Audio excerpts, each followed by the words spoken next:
Good morning, ladies and gentlemen. Welcome to my new video. So first of all, some good news. My new channel has been monetized finally. It didn't take long. I really appreciate everyone that's moved across so far and everyone that's been watching my videos.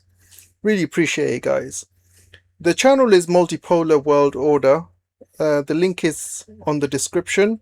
If you haven't joined already, make sure you do join. The videos we do there are mainly in-depth discussions or high IQ discussions of a certain topic. For example, yesterday we were talking about Chinese universities and the rise of AI in Chinese universities. So we were talking about that. So make sure you go to that channel and subscribe and watch the videos. Really appreciate it, guys. So this one I'm still going to leave for daily updates and daily news. So don't unsubscribe from this one yet, just yet. Anyway, let's start with the show. So Elon Musk has been having a meltdown online with Ro Khanna. Ro Khanna is a congressman, an American politician.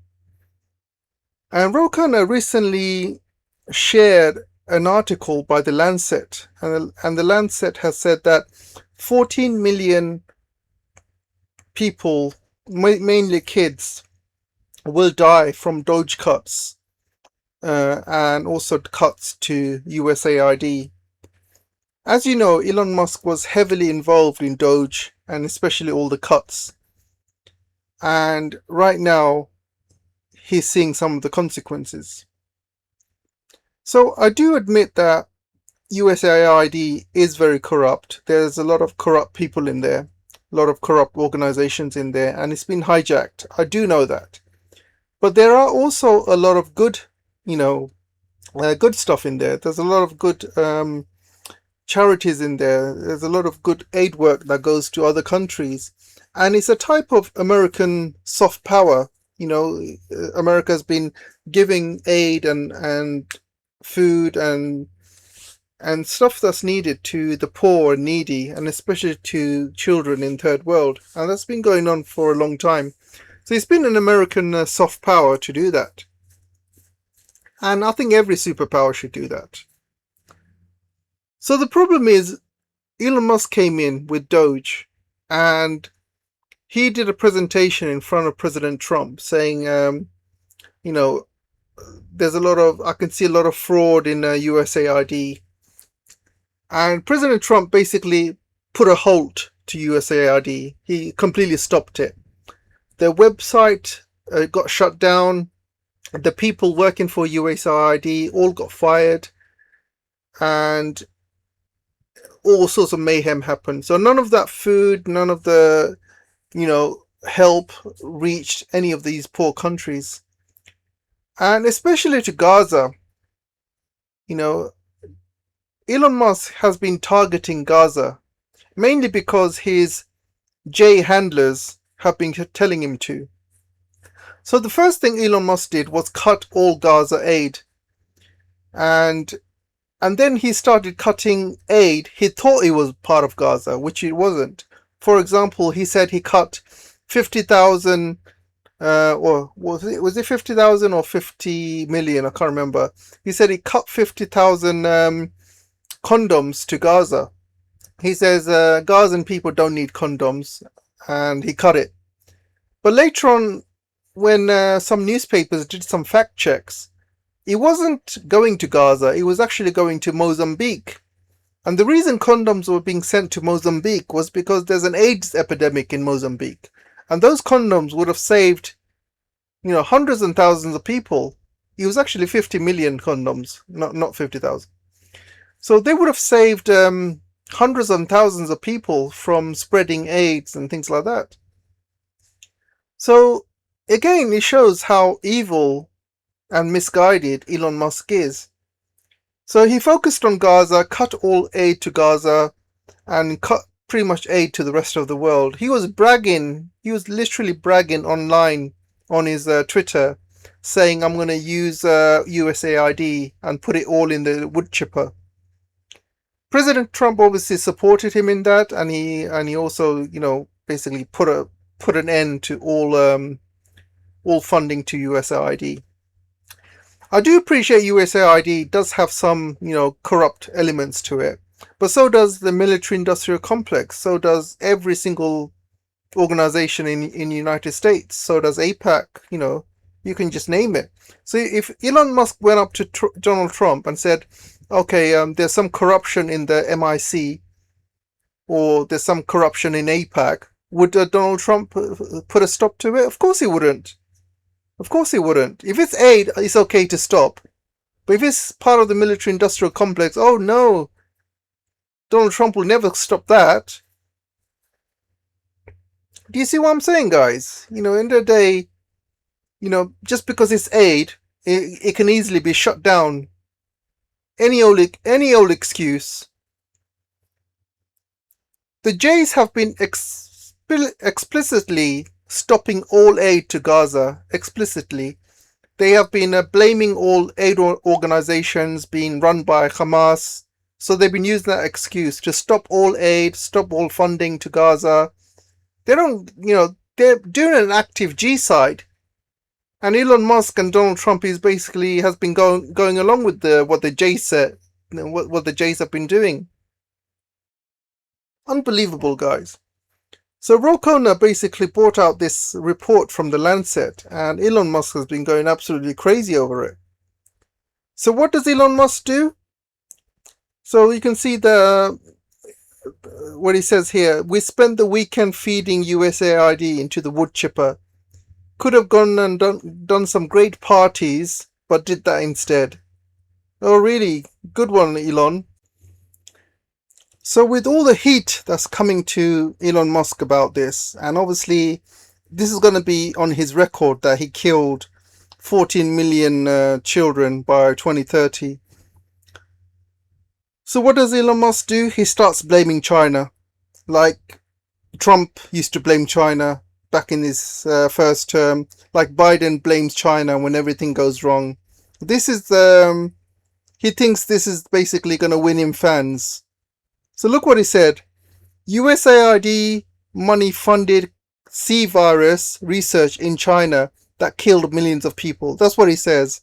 That's his reply. That's his excuse. Can you see what a lowlife this guy is? Because of his Doge cuts, he's killed 14 million kids, and now he wants to basically go back and blame China for the C virus. Especially when Tulsi Gabbard has recently released a report saying that China had nothing to do with it. It was all US funding. It was all done in Fort Detrick. Nice one, Elon.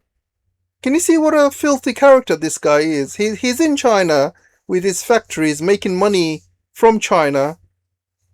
Using all Chinese parts, labors, rare earths. And he's basically sending it and selling it around the world. He's making huge money, not only in China but also around the world, because he's making cars very cheap in China. And this is how he repays China. Brings back old wounds. What a despicable guy, guys. What a despicable guy. So yeah, I want to show you this as well. So soon as they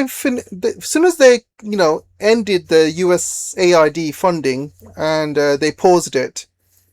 So this is the problem. There was 60,000 metric tons of food that was languished in warehouses in the United States and around the world, with expiration dates nearing on some items. And a lot of these items basically were just stuck, and the expiration date hit, and they had to throw it all away. So they wasted, tons and tons of food that could have been gone to, starving children around the world. Instead, they've been hanging around in warehouses and waiting for it to be expired. What a waste, guys. What a waste. And do you know how much money they have saved by doing all of this? I'll give you guys 3 guesses. If you guessed 100 billion, you'll be wrong. If you guys guessed 10 billion, you'll be wrong. 1 billion, guys. 1 billion. That's all. What is 1 billion nowadays? Donald Trump has been spending 1 billion a day on the Iraq war. I mean, in the Iran war. The total cost for the Iran war is 120 billion, and that does not count all the damages in the bases and damages to, you know, all the planes and all the items lost, all the military equipment lost, all the bases that being destroyed. To replace that is going to cost a lot of money. All the Gulf countries, instead of you know, investing in America, they pulled out all of their investments and pulled out all the treasuries and trying to fix their damage. It's caused huge amounts of mayhem. It could be even, you know, 200 or 300 billion by the time they finish with all the audits. Yeah, they decided to cut the funding for, you know, USAID, which could have gone and helped, you know, poor people and poor kids around the world, especially in Gaza. So yeah, I mean, the money they saved, 1 billion, you know, basically Trump spent in a day fighting Iran. So what was the point? What was the point, guys? Elon just could have just left it alone. And has anyone been arrested because of all of these fraud apparently Elon Musk found in USAID? No, no one's been arrested, guys. No one. No one's in jail. Like I said, Elon Musk doesn't know what he's talking about. You know, he stood in front of the world press saying, "Oh, I cancelled 50 million condoms for Gaza." He was so proud of it. He wasn't even Gaza, like I said, he's Mozambique. So obviously Elon Musk doesn't know what he's talking about. He's just making stuff up.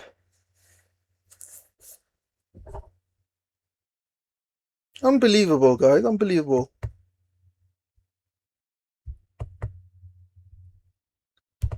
So another thing, guys, you know, this is how filthy this guy is. So he promised WFP, he said, you know, if you give me a figure on how much it's going to cost to, you know, fix world hunger, I will give you that money if you come back with a plan.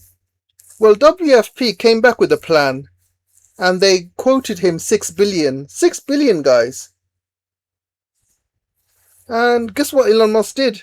He just turned around and said, "Oh, I'm just kidding. I'm not going to give you that money." And he put the money in his own foundation instead. I mean, what a disgusting guy. You know, don't promise stuff like that and then don't deliver.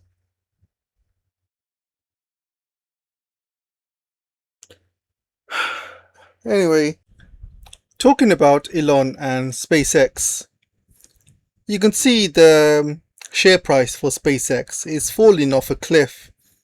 This looks like meme coin territory, guys. And the really bad news regarding this is because SpaceX has been propped up by people's pensions and people's savings, and all that money went to prop up SpaceX. And now people are losing their 401ks, pensions, you know, all their life savings that they put onto SpaceX. And a lot of it, you know, it's not their fault because they let the government manage all of that. So a lot of people's pensions and 401ks is managed by, you know, government companies and other companies. You don't have access to that money until you retire, or unless you become really old and you can't even spend it because you're so old. Anyway, you know, that money has been used to prop up SpaceX, and that's how they get their liquidity from, and that's how they get their, you know, the high IPOs valuations, because that's what they do. They put people's 401ks, like life savings, you know, everything into it, and now these people are losing monies. And the people who are making money are the ones that are selling right now. So can you see what's happening, guys? So all the companies and all the other people who actually bought SpaceX, They waited for it to get to the top. And how did it get to the top? They used people's 401ks, pensions, and once they got to the top, they start selling. And you'll see the people who have the 401ks, who have the pension, they don't have the choice of selling. You see, once your money goes in there, that's there. It's in there. You don't have a choice where your money goes. Only choice you have is what money you have when you retire and what you have access to. But all of this money is managed by the government. But all the bankers, all the rich people who bought SpaceX at a really good price, they've made their profit and now they're selling. And who's left with the bag? The people. Absolutely disgusting, guys. Absolutely disgusting.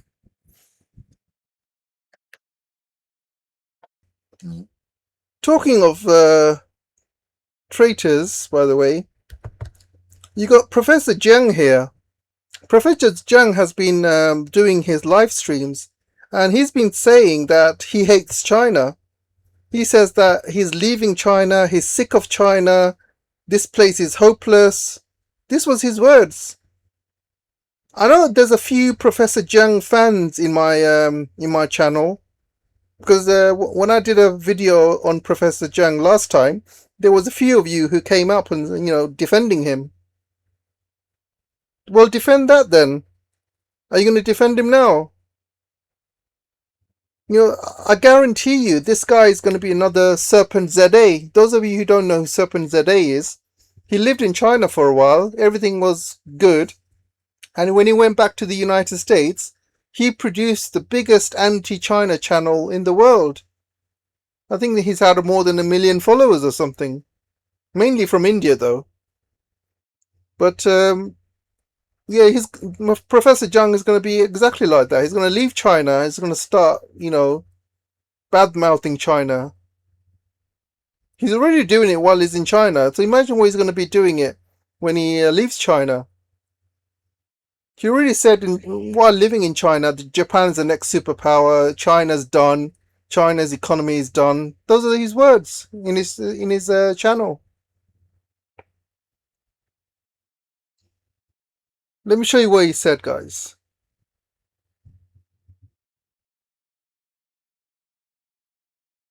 Yeah. I've been here on and off for about 30 years now, and I am sick and tired of this place. I've tried very hard for the past 30 years to promote education reform, and this place is hopeless.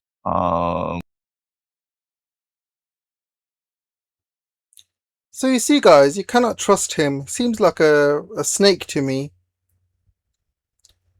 President Trump has been having a meltdown because oil prices are still high, and he's now blaming the oil bosses and oil barons. Why are the pumps so high? Because the actual oil, Brent and crude, is going down. However, the price at the pumps is still very high. And he's panicking because there's only like 4 or 5 months left before the midterms. And President Trump is panicking like hell because he's very, very unpopular at the moment. Very unpopular. And especially with the high pump prices and inflation, he is going to lose those midterms really badly. So what does he do? He starts blaming the oil barons. But he obviously doesn't have the high IQ enough to realize oil prices are not going to go down that quickly. First of all, the strategic oil reserves for the United States are at the lowest, since 1980s. So that's going to take a long time to get back how they were. And they cannot fill it up at the price they have now. Because if they start filling it up at the price they have now, oil prices is just going to shoot up. So they cannot touch that. So it's very, very sensitive at the moment. Oil prices will not shoot up immediately because there's a lot of oil installations around the world which have been damaged because of the war. That's going to take months, even years to fix. And there's still traffic along the Hormuz Strait. there's still an official war going on. MOU has been signed, but it's very, very shaky at the moment. Israel is not leaving South Lebanon. So there's a lot of problems. And oil prices are not going to go down immediately. I mean, that's what Trump thinks. But I'm telling you, it's not. So this Borat-looking character, used to be an Israeli spy. And he's openly saying that Israel will probably use nukes or something called a Samsung option. And he just says that Israel is playing around with Iran. But once they stop playing, they'll start using all these secret weapons they haven't used against Iran. And he's basically insinuating they would use nukes. He said they're not going to leave South Lebanon, and so things are not looking good. Donald Trump and certain Americans might think, oh, we have peace now. Donald Trump is now turning against Israel. That's not going to happen, guys. Never going to happen. You got to look at somebody's actions, not their words. Has Donald Trump stopped any aid going to Israel? Has Donald Trump stopped any weapons going to Israel? I don't think so. You got to look at someone's actions. And all this talk about anti-Israel is just theatre, because they know Israel is not very popular at the moment. So he knows the midterms are coming up. So he's probably saying something like he's anti-Israel just to help him get some votes. But it's not going to work, guys. People see right through it. People see right through it. And this guy, this Israeli spy, is openly saying he's going to start using nukes. I wouldn't be surprised if they do. And I wouldn't be surprised if there's a false flag in America to get people, to get the Americans backing a war against Iran, a full war. Because that's what they did for 9/11. Before 9/11, they were basically trying to do false flags. For example, the USS Liberty. They destroyed the USS Liberty and wanted to blame Egypt for it. But obviously it was covered up. But they've been doing false flags after false flags to get America into the Middle East. And it wasn't until 9/11 that America went fully into the Middle East. And you've seen what happened, the havoc the American caused in the Middle East. From Afghanistan to Iraq to Syria to Libya, pretty much destroyed the whole region after 9/11. And obviously, there's a lot of people who says that Israel did 9/11. And I tend to believe them because they have a bigger motive to do it. And they did it to bring America into the Middle East to fight their wars. So it was a perfect plan for Israel. And I wouldn't be surprised if they did it again. And some other Israeli said that some other Israeli said on Twitter that we need another 9/11 and we need another Pearl Harbor to get America on our side again. That's what he said on Twitter. Even Pearl Harbor was a false flag. Because in Pearl Harbor, I've read the intelligence reports. I read many witness statements. They knew, they knew the Japanese were coming to attack Pearl Harbor, guys. It wasn't a surprise attack. They knew they were coming, and they allowed the Japanese to hit Pearl Harbor. So it was an excuse for them to join the Second World War and to get the American public behind them. It's very similar to what happened in October 7th. Israel used Hamas to attack attack in October 7th, and they used that as an excuse to basically destroy everyone, completely destroy Gaza. Of course they knew that attack was coming, and they could have stopped it, but they didn't.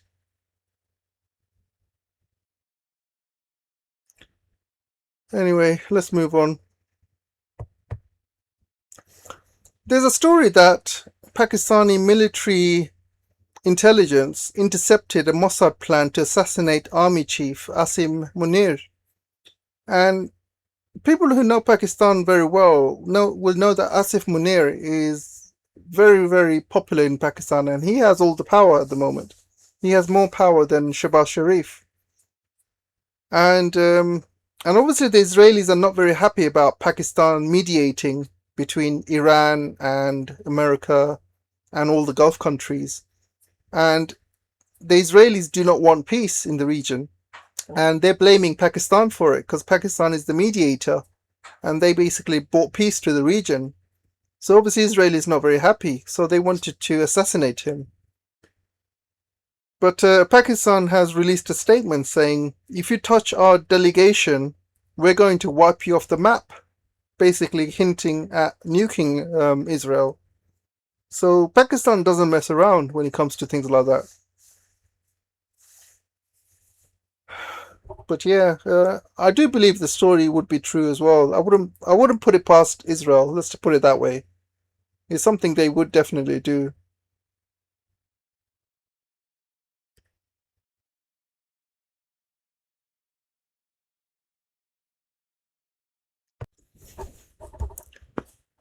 Finally, guys, looks like Tucker Carlson has been woken up.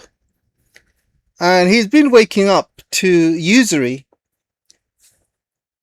So many of you who know usury will know that, usury is pretty much banned in Islam and it's also banned in Christianity. However, the Jews have been practicing usury for a long time, and this is how they are so rich. This is why Rothschilds are so rich. They have been, lending money to people, to organizations, to countries, especially during war, and making, untold amount of wealth because of it. So usury has become very normal in the Western society, and a lot of these Jays who do usury have basically turned usury into capitalism. So usury is basically capitalism in the West. So they've hidden the usury and made people believe it's all about capitalism. That's what it is. It's just capitalism. Because if you think about it, they have indebted the whole world. People buying mortgages, and paying interest on their mortgage. Some people will never be able to pay that off. Never. And then if you borrow loans, payday loans, you have to pay in the United States 400 to 500% APR interest on your loan. There are companies that do that. And you'll find out that these are Jewish companies. Sorry, I said Jewish, not Jays. But yeah, never mind. And it's illegal, guys, and they've been basically hiding behind capitalism usury. So, if you're a company, what do? To basically build your capital, and you obviously have to go to the bank and borrow money, right?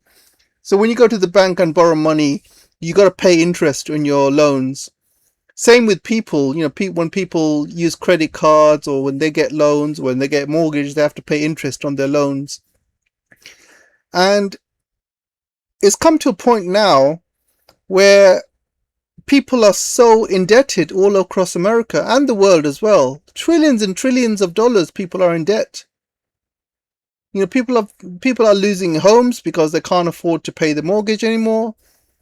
And people are going bankrupt or because they can't afford to pay the loans anymore. Usury has been hidden underneath capitalism for a long time. For a long time.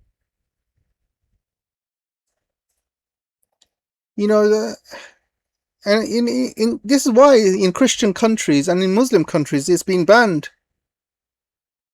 And this is why they hate Sharia law so much, because Sharia law, it bans usury. And this is why you see, all the Jewish papers saying Sharia law is evil, Sharia law, blah, blah, blah. They're completely against it. And they also hate Christianity as well. And that's why they're trying to destroy Christianity in the West. They're now building their own religion, their own Christian Zionism, which they're converting ordinary Christians to. But yeah, guys, don't be fooled by usury. You know, this is a complete evil tool built to enslave the world. Because when you're enslaved, you know, when you're enslaved and you're basically stuck paying, you know, loans and mortgages. You sometimes you have to get 2 or 3 jobs just to pay your bills. You know, this is just, you know, this is only means that only people at the top are the ones making all the money. People who are at the bottom, who are struggling, who are, you know, trying to make ends meet, they're the ones that end up with these high APRs with high interests. Yeah, it's how they enslave the world, guys, by putting them in debt. And once someone is in debt, you basically own them. You know, once you're in debt, that's it. You know, you own their ass. Anyway, food for thought, guys. I'll let you guys have the rest of the conversation in the comment section. Let me know what you guys think, and I'll see you in the next video. Take care for now.